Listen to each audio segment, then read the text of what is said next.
Most of the power in the U.S. comes from centralized power plants, like Bonneville Dam, for example.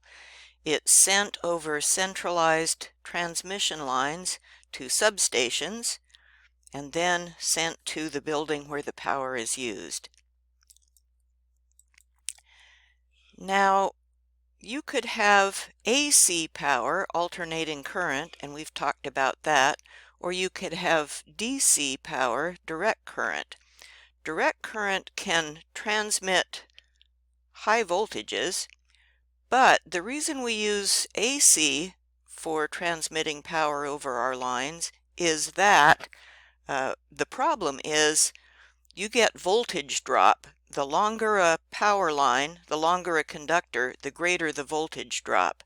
And what alternating current can do is it can use a transformer. That's the secret. So at a power plant, you generate power.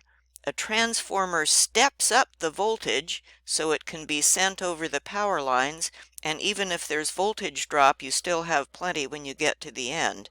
Then at the end, you have a step-down transformer that steps it down to a level we can use. So voltage gets, power gets generated at a plant at this kind of voltage level, runs through a step-up transformer, and then it gets transmitted at, these are the common voltages, so 230,000 volts, we would call that 230 kilovolts, then back through a step-down transformer to your house or your building. And all of this is coordinated through a thing called the grid, which is this interconnected network of distribution lines all across the country. And I don't mean to imply it's only in the US. Canada, Europe, every country has a grid. This is what it looks like here. And what the grid does is, first of all, it gets power from fixed power plants. Let's say you have Bonneville Dam on the Columbia River. You can send power from there all the way down to California. The other thing it does is it balances the load. So if you have too much power in one place, you don't want to overload the system. And if you have too much demand in one place, you don't want a blackout. So everything gets balanced and distributed across this grid. There are 3 separate grids in the US. This blue thing up here is Eastern Canada. In the US, you have one big grid in the West, one big grid in the East, and good old Texas has its own grid. And they are connected and synchronized. So all the power in the Western interconnection is synchronized. You know those generators that have a frequency of 60 hertz? They're all synchronized.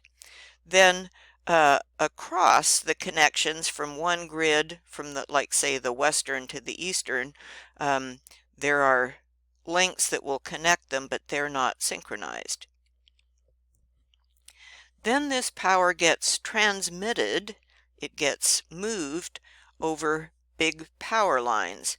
And transmission means moving, so the power is moved from the power plant over great distances. The conductors, the wires that carry this power, think about if you've got 230 kilovolts, that's a lot of voltage. So these are great big wires, and great big wires are heavy and they will sag and they will even pull on the towers. So they use aluminum instead of copper. Aluminum is just about as conductive as copper is, but it's much lighter weight. You will see on these power poles these things with the fins on them. Those are insulators, and they keep the electricity from leaking from these wires, these conductors, over to the transmission tower, at which point it could get down to the ground. So they insulate the wire from the tower. And they used to be made colors like green and brown. Nowadays, there's a trend to try to make the equipment blend in with the background a little bit. So you'll see most insulators are this gray color. It's a particular gray, it's called sky tone. To keep lightning strikes from coming in through the tower and down into the ground where we could get electrocuted, every tower has grounding rods. Here's the tower on Highway 99 with its grounding rods. Up in the air, you notice how in a tower there'll be 3 conductors for the 3 phases, and then there'll be another wire up there. That is actually a grounding wire, and it's called an aerial ground. When lightning strikes, it's attracted to the tower, and you don't want lightning going through the tower, so it's attracted to this ground, preferentially, the one the birds are sitting on right here, and that protects the tower. All right, so at our power plant, we have a step-up transformer to raise the voltage so it can be transmitted. Then back at the substations, we have a step-down transformer to bring it back down so we can transmit it to our buildings and houses. And in the next video, we will look at substations.